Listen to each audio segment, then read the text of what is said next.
helps repair the skin barrier. La Roche-Posay. Let me check that math. Let me just check that. New Colbert tonight. It's the biggest concert of the year, and the only ticket you need is CBS. The Grammys, live Sunday, February 4th on CBS and streaming on Paramount+. TV's most watched new show returns. I'm where I belong now. Fire Country, part of CBS Premiere Week after Super Bowl 58 on CBS. Hopefully the snow will stick around for this weekend's Snow-K and Rapid River's Relic Ride. I've got those event planners ready to go. Live from downtown Marquette, it's your 19 News. Good evening, everyone. I'm Sarah Blakely. Tonight on your WZMQ 19 News, wonky winter weather is hurting some businesses that rely on outdoor sports enthusiasts. The Delta County Bait and Tackle Shop that says it's seeing significantly fewer ice fishers this year. Plus, former President Trump is the projected winner of the New Hampshire primary, while Nikki Haley says she isn't stopping her campaign. And an informational TV channel for some Marquette County residents returns to the airwaves. Your 19 News starts now. Live from the UP, this is WZMQ 19 News at 11. It has really quieted down out there, Air. What are we expecting for the rest of the night? Well, as you said, it's pretty quiet for the most part. Winds are fairly calm, but as you can see behind me, the past couple of hours we've had some snow showers, flurries, mostly in the central locations here, even over there in Berga. So expect those flurries to continue in the central portion of the UP, but cloudy conditions everywhere else, and our temperatures right now in that 25 to 35 degree range. The lows, though, in that 20 to 30 degree range. We'll talk more about these winds coming up, as well as the wintry mixes that are on deck coming up after the break. Thanks, Air. Yeah, we're certainly entering another unseasonably warm week here in the UP. And WZMQ's Escanaba Bureau reporter Lily Simmons shows us how the conditions are affecting one ice fishing business in Delta County.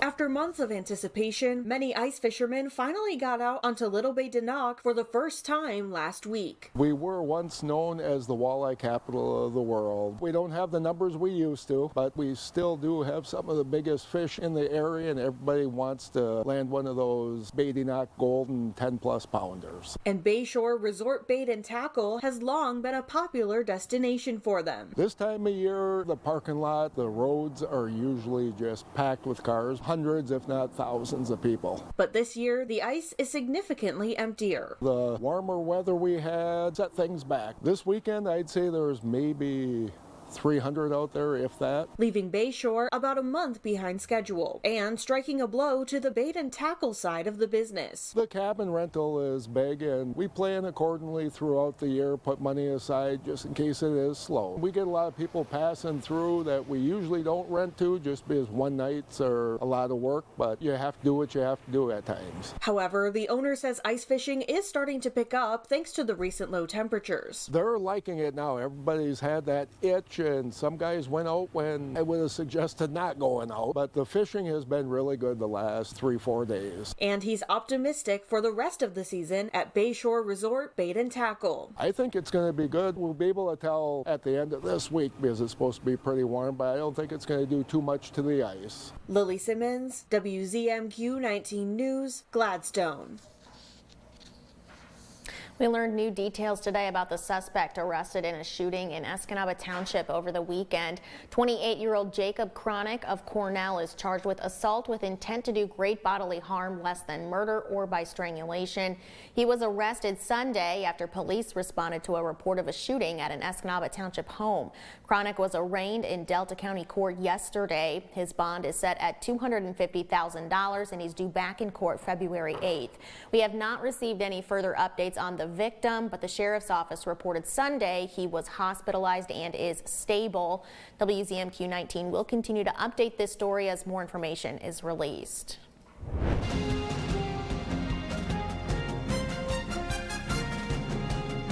CBS News projects that former President Donald Trump will win the 2024 New Hampshire Republican primary, defeating former UN ambassador and South Carolina Governor Nikki Haley. But Haley has vowed to stick it out. Skylar Henry caught up with voters of all stripes at the polls. CBS News projects former President Donald Trump the winner of New Hampshire's Republican primary. CBS News early exit poll data shows New Hampshire primary voters are unhappy with how things are going in the country, including 1/3 who are angry about it. Things wouldn't be happening the way they are right now if we had a Trump administration right now. Republican primary voters say the most important issues are the economy and immigration, a top driver for Donald Trump supporters. The former president greeted a vocal crowd in Londonderry this afternoon. There's never been a movement like this, Make America Great Again, in the history of our country. His voters are eager to see him back in the Oval Office. All of his policies when he was the president coincided very well with my foundational beliefs. But former South Carolina Governor Nikki Haley has been drumming up every possible vote in this independently minded state, and many voters found her message appealing. She just adds a very optimistic energy to the room, and that's who we want to lead our country. Just some stability and normalcy back to the party, I think is so important. Haley has said regardless of the outcome, she intends to push through to next month's contest in her home state of South Carolina. This race is far from over. There are dozens of states left to go. I don't care if she says it. Let her do whatever she wants. It doesn't matter. CBS News exit polls show New Hampshire primary voters are more moderate and independent than Iowa caucus goers, with about 1 in 5 making up their mind in just the last few days. CBS News also projects President Joe Biden will win the Democratic primary in New Hampshire. His name was not on the ballot, but supporters mounted a write-in campaign on his behalf. Meanwhile, Congress is getting closer to a deal on border security and aid for Ukraine. Today, Senators Chuck Schumer and Mitch McConnell announced negotiations are still in the works, but they seem optimistic that they're closer to a deal. While both sides acknowledge they won't be able to get everything they want, one of the biggest hurdles is over in the House. Speaker Mike Johnson is adamant that he doesn't want to move forward with a supplemental deal unless Congress passes the House's sweeping border policy legislation. That legislation would drastically change the asylum process, require employers to verify that workers are documented, continue building the border wall, and other things. But some Democrats describe that legislation as draconian and lacks human rights. Speaker Johnson at the moment says the only way he's going to pass a bill is H.R. 2. As I've said to him repeatedly and publicly till I'm blue in the face, you can't do this unless it's bipartisan, and that's not a bipartisan solution. Senator McConnell and I both believe that the Senate moving first with a hopefully as good a margin as we can get will then help us prevail upon the House to do something bipartisan as well. The American people expect us to do something about this problem, and we're working hard on a bipartisan basis to try to come up with a piece of legislation that will actually help begin to solve this crisis at the border. While Republicans are pushing for border security changes, Senate leaders stressed about continuing support for Ukraine. They argue our national security is at risk if we don't continue helping Ukraine.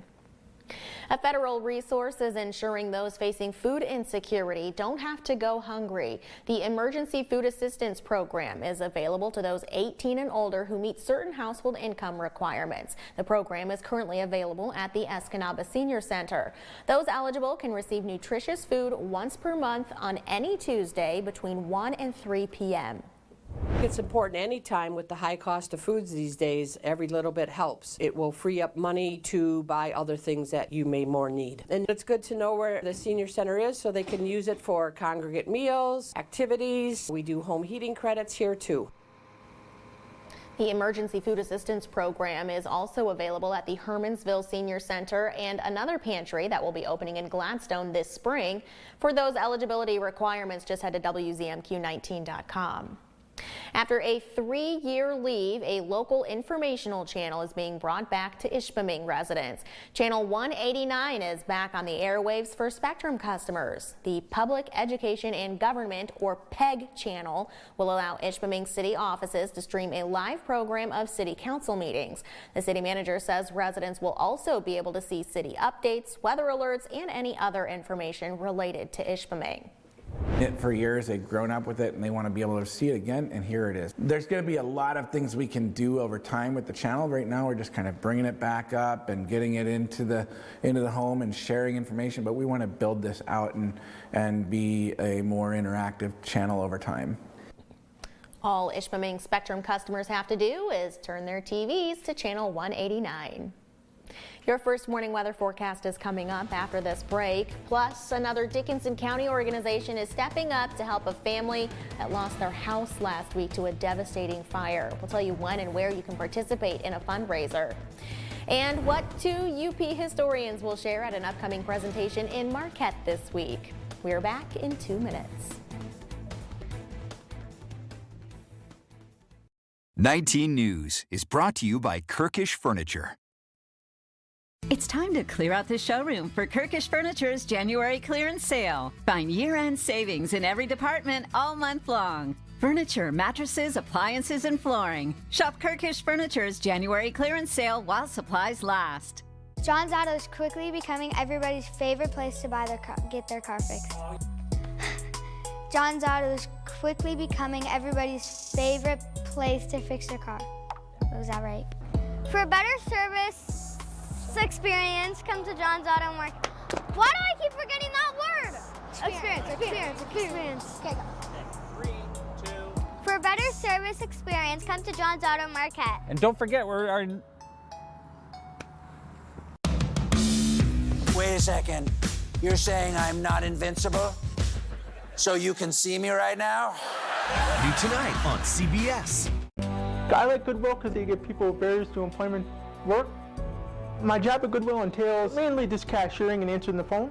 I like to greet the customers, of course, I do that a lot. A lot of times I'll greet them by their first name. It's nice to be able to work because I have a disability, and I knew I would have a tough time getting a job maybe outside of here with my limited mobility and that. I would definitely thank Goodwill for all they've done to accommodate me, giving me the opportunity. January is Custom Month at Richardson Jewelers, downtown Marquette. In January, we'll waive our $395 design fee. Custom Month at Richardson Jewelers, downtown Marquette. Richardson Jewelers. 1 Adam 12, 1 Adam 12. 1 Adam 12? 1 Adam 12, 1 Adam 12. 1 Adam 12, roger. That's right. There's only one Adam 12. I'll remember that. Adam 12, weekdays at 5 on MeTV 19.1. Now, WZMQ 19 News First Warning Weather with Ariane Stasek.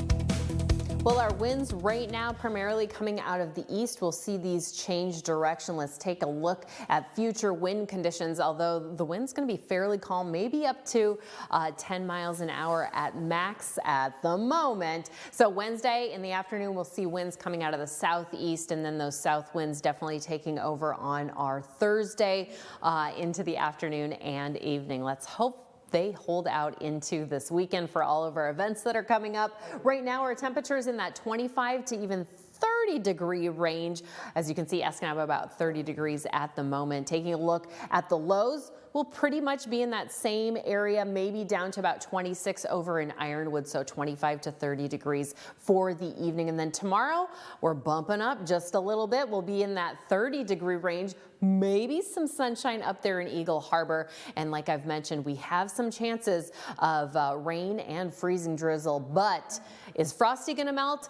More likely on our Thursday as we've got cloudy conditions, but a wintry mix also moving in, and those temperatures still in that 30 to 40 degree range, although we're expecting them to be in the upper 30s for that. As we take a look at our possible meltdown on Friday, we could be close to 40. As you can see, Iron Mountain 39 is the expected high at the moment. Saturday, similar temperatures, and then Sunday we'll dip down just a little bit. Monday, we might bump back up. So it's very wonky weather, as we've said here a few times.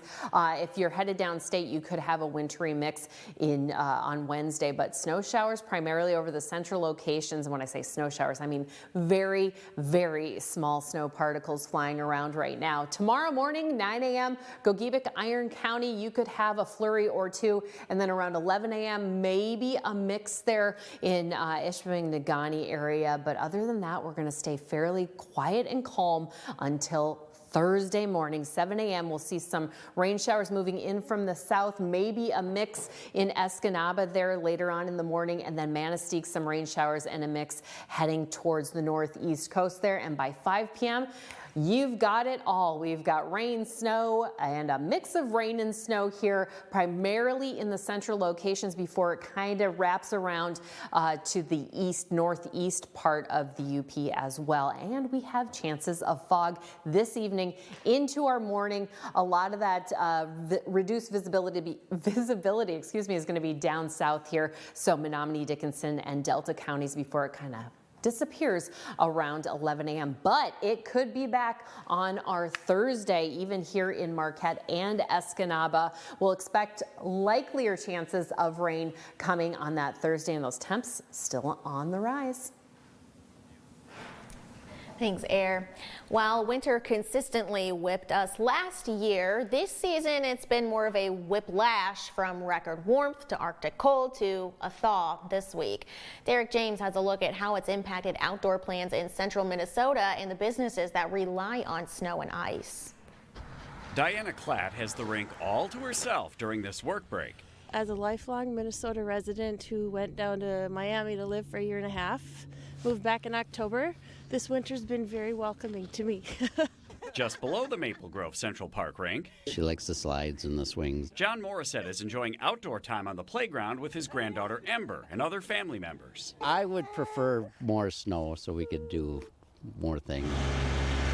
Half a mile away, one winter option that's been delayed is taking its final shape. So we build up and then we just let Mother Nature do her thing. The work to open the ice castles has required patience and problem solving this winter. On like a scale of 1 to 10, how difficult has this been? I mean, this is probably a good 7. We got on site in November and started laying the groundwork. You know, all the irrigation and lights and things went in. And then it's just waiting for the cold. So we had a good cold snap, a short cold snap in December, and we got some growth. Lost a little bit of it, kind of worked on some other projects around, and then as soon as it got cold again, we turned the water back on. After record warmth in December, this recent cold blast of 15 days in a row below freezing and 10 below average, the ice castles are about to be up and running. Luckily, the nights are still getting down below freezing, and that's really what it takes to kind of maintain. Bullard is hoping these gorgeous blue ice castles will be open until the start of daylight saving time in March. Back at the playground, 2.5-year-old Ember is on what looks to be a bumpy slide into spring. A sports league in Dickinson County is chipping in to help a family affected by a devastating house fire last week. While the Michaud family is okay, their home will take at least a year to rebuild. The Southern UP, or SUP, Cornhole League is raising money this Thursday night at the Max Entertainment Center. The league is donating 20% of its entry fees and will also collect donations during the tournament, all going toward the Michauds. The thing about the SUP Cornhole League here at the Max is that it's random mixed doubles every week. So you never know who you're going to be paired with. Cornhole starts every Thursday at 6:30. Practice is open at 5:30. It's $15. You could come out, you play all night. If you win, there's always payout. We have more details about the tournament and a link to the family's GoFundMe at WZMQ19.com. 2 Marquette historians are taking the stage to share some hidden history of Marquette. Jim Koski and Jack Dio are coming back with Legends and Lore, a presentation telling the stories of Marquette County's 170-plus year history. It's part of a fundraising series for the Marquette Regional History Center. The historians will share a wide variety of stories. Jim says over the years he and Jack have accumulated so many stories that this upcoming show doesn't really fit any one genre. This show is kind of like a smorgasbord, a buffet of little history tidbits. And I'll be talking about everything from Marquette's first radio station to some old grocery stores to, believe it or not, an NBA game that was once played in Negaunee. The presentation starts at 7 p.m. this Thursday at the Kaufman Auditorium in Marquette. We have a link to get tickets on our website, WZMQ19.com. People looking for a new job in 2024 may have more competition than in recent years. A new LinkedIn survey reveals 85% of workers say they're considering changing jobs this year. That's a 27% increase from last year. But the job market is highly competitive. The study finds just one job opening for every 2 applicants. LinkedIn's career expert Catherine Fisher talks about what candidates are looking for in a new job. What the data shows us is that they want more money, they want more flexibility, and they're not seeing opportunities. You know, it's still considered a good job market, but it's really that pendulum has swung back to the hiring manager. Fisher says Nashville, Miami, Fort Lauderdale, and Seattle offer some of the best job opportunities. Sports is on the way next. Mike, which games do you have for us tonight? Well, we had a check on the #1 team in the UP on the boys' side in Divisions 1 through 3. Bucky Johnson's Iron Mountain Mountaineers visiting Negaunee. Highlights of that and more next. Pictionary here on WZMQ TV 19. Ronnie started doing prescription pills at the age of 15, and by 19 he died. If your child is struggling with drug use, try not to be too proud to reach out for help. Don't be worried about what the neighbor will think or your family. Just get your child the help they need. Sometimes it's the hard road to take, but the hard road is nothing compared to living with the fact that your child is no longer with you. There's hope and help at drugfree.org. Your windows are not doing their job and you're paying the price. Now is the best time of year to stop wasting money and save big. Backed by popular demand, the Window Store is offering triple pane glass for the price of double. And you'll get the most energy efficient windows at the best prices of the year. Call or visit our showroom today and make sure to ask about financing options. Triple for double is back. Your clear choice. The Window Store. Who'll be there when there are voices that need to be heard? Who will be there when amazing rises up or a need for a warning comes falling down? Who will be our ears and our eyes? Will you? Start a career in the broadcasting industry. Whether it's on air or behind the scenes, there's a world of opportunities waiting for you. Be there. Go to BeThereMichigan.com. Hi, Paul. Meet Opie Taylor. He's dramatic. A dreamer. I wish that I get a B in arithmetic. But most of all, I think you're the best sheriff in the whole world. he's devoted to Dad. It's Andy and Opie on The Andy Griffith Show. Weeknights at 8 on MeTV 19.1. Scott Minshaw reports at 6 at 11 on WZMQ 19 News. Good evening, everyone. The #1 team in this week's UP boys basketball poll in Division 1 through 3 made an appearance tonight in Marquette County. It's Iron Mountain visiting the Negaunee Miners. Now, Iron Mountain won the opening tip and scored, then a steal and another layup. Negaunee's third possession, Gavin Saunders stripped by Oscar Kangas, Matthew Kolovecki to Kangas for the dunk. It's 6-0 Mountaineers in 47 seconds. Timeout, Brad Nelson of the Miners. After the break, Kyle Waterman will get the ball over to Holden Meyer, and his 3 ball is good, and that gets the Miners going. And they keep it close. Brady Mager to Gavin Saunders, and Saunders will fake one way, go the other, pulls up in the lane, and knocks that one down. Miners within 8-6. But Iron Mountain goes on a 10-2 run. Kangas to Evan Copley for 3, 11-6 black and gold. Here's another assist from Ian Martela, this time to Caden Sheldon, and his triple try rattles around the good. 16-8 Mountaineers after 1. Negaunee was scoreless for about 3.5 minutes, and Iron Mountain goes on to win this one by the score of 57-45. Hop in the car, let's go to Ishpeming, where the Hematites were entertaining Gladstone for Ishpeming. Ethan Corp will get the ball in the pick and roll, heads it in, but Gladstone still at the lead in quarter number 3. Then for the Braves, Nick Matthews inbounds to Caden Gibbs. That one is good from the outside. Gladstone up 31-21. Off the miss, Negaunee's going to put that one up and in. That's Parker Gauthier there. But Thomas Tackman with a steal and layup, and that help accounts for Braves getting the road win 43-31. Let's go to Lawrence, where the Purple Hornets were entertaining you in Trail Creek. Second quarter, Austin Gordon, Caden Besson and the steal, and Gordon collects the 2. And it was a big lead for the Panthers at that point. Moved to the second half, Easton Legault drives through the defense and puts it in. Tristan Muma will work his way for the basket here. Nice move for the Purple Hornets, but it was just not the home team's night. Joey Trotashon flies through the air. Oops, ref called that one a charge. Joey wasn't too thrilled about that, but Thomas Lagahi with an easy layup, and the Panthers cruise 70-29. To the scoreboard, Baraga wins by 11, 53-42 over Wakefield Marinisco. It was Bessemer 71, Republic Michigami 36. Jeffers downs Houghton 76-59, and West Iron County in the win column 53-35, getting past Hancock. Gabe Popko led all scores with 25 points. Lakeland and Hubble over Ironwood 64-44. It was a good night for Kevin Giuliani, 12 points, 15 rebounds. Forest Park easily over North Dickinson. Dollar Bay, 16 cents better than Ontonagon, 59-43.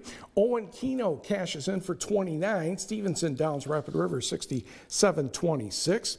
Kearney NATO slides past Superior Central, 45-42. Pickford also a three-point winner, 48-45 over Manistee. It was Cedarville Detour topping Maplewood Baptist, 62-43. North Central, 25 better than Mid-Peninsula, 48-23. It was Big Bay Denac taking care of Munising Baptist, 68-41. Did not hear from the Sioux. And Brimley, and one score from Wisconsin, it's Florence, 80, and Goodman Pembine, 62. While we were in Lots, it was a boys and girls doubleheader, so let's look at the girls contest. And Ireland McGeeshick steps in and fires that one in 4-2. And Uintraw Creek was up 3 minutes to go in the second quarter. Then McGeeshick would drive and finish with the hook shot. It was 16-9 at that point, kind of a low-scoring first half. L. Cromer drives and gets the pass right there, I should say, and hits from the baseline. Emma Bessinen will hit the next shot for ETC, and it's a sweep for the Panthers as the girls won this one 42-26. On the board here, Gladstone 6 better in Menominee, 41-35. Elena Kowalski had 23 for Kingsford and a 55-33 win over North Dickinson. Okay, big contest down at West Iron County. Danica Shamian had 34 points and went over the 1,000 point mark for her career. But Norway's Lauren Adams also poured in 34. It was the Knights 63 and the Whitecon 60. Westwood 3 better than Gwynn, 42-39. Chassell downs Watersmeet 57-31. Maplewood Baptist easily over Cedarville Detour 69-36. And the Sioux girls defeat Brimley 50-34. High school hockey scores tonight. Hancock edges Jeffers 4-3. Big night for Calumet, 9-3 over Negaunee, and Kingsford gets the road victory 3-1 at Manistee. In the National Hockey League, it was the Dallas Stars defeating Detroit by the score of 5-4. Baseball has its new Hall of Fame class. Minnesota's Joe Mauer, Texas's Adrian Beltre, and Colorado's Todd Helton will join former Tigers manager Jim Leland in the Hall this summer. And in high school wrestling, congratulations to Iron Mountain Shayna Ruska. She secured her 100th career victory tonight at Rhinelander in a meet down in Wisconsin. She won a UP championship just over a year ago. That's it for sports. We'll be right back. Here's your WZMQ CBS This is Home Community Calendar.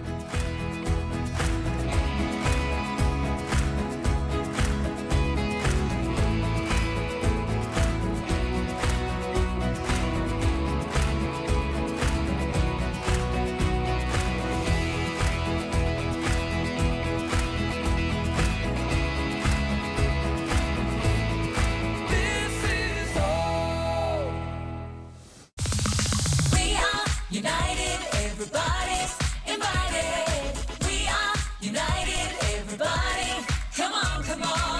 United Way of Marquette County, kicking off its 80th year. United Way volunteers support our community, and you can help the United Way assist 26 local programs, funding nonprofit organizations focused on safety, unity, and endowment. Donate today by visiting uwmqt.org. A public service message from the United Way and WZMQ 19.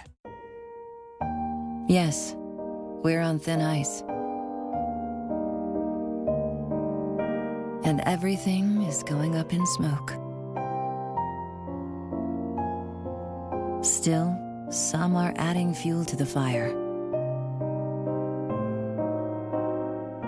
while the rest of us see the troubled waters rising.